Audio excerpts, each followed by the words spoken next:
Bonsoir, bonsoir à tous, j'espère que vous allez bien. Bienvenue pour le débrief aujourd'hui du match qui vient de se terminer tout à l'heure entre Real Madrid et le Paris Saint-Germain.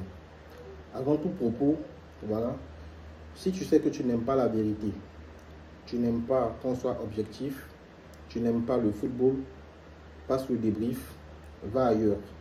Parce qu'aujourd'hui, on va se dire la vérité. Loin de moi toute passion, voilà, tout fanatisme. On va aujourd'hui faire un débrief objectif du Real de Madrid.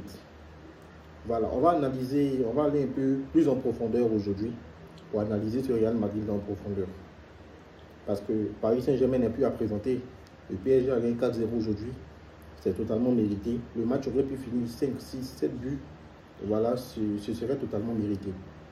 Voilà, en réalité, le Real Madrid souffre d'un problème. Et ça fait mal à tout le monde quand je le dis. Mais le problème, c'est Mbappé. Luis Enrique l'a dit lorsqu'il a pris le Paris Saint-Germain. Il a dit, si Mbappé reste, on sera bon, oui.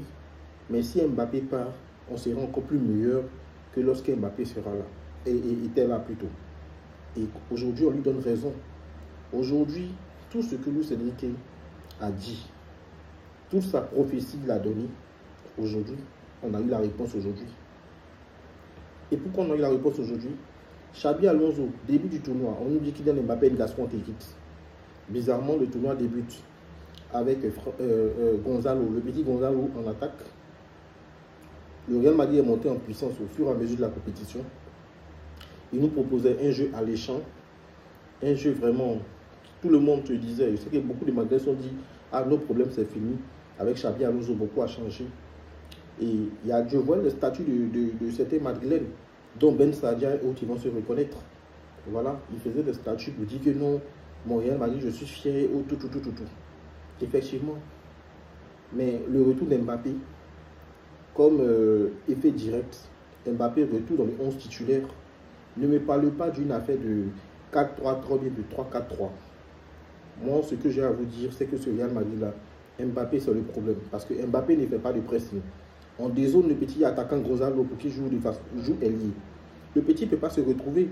Parce que le petit étant en attaque, étant épaulé par les deux autres, tout le monde faisait les efforts. Vinicius même faisait les efforts de pressing. Mais le retour de Mobutu dit Mbappé qui ne fait pas de pressing. Quand Mbappé ne fait pas de pressing comme ça décourage les autres parce que ça fait que quand un joueur ne fait pas de pressing, lorsque les autres font le pressing, ils sont en sous-nombre. Et l'adversaire, avec la qualité technique des milieux du Paris Saint-Germain et des joueurs du Paris Saint-Germain, ils s'en sortent facilement. Voilà.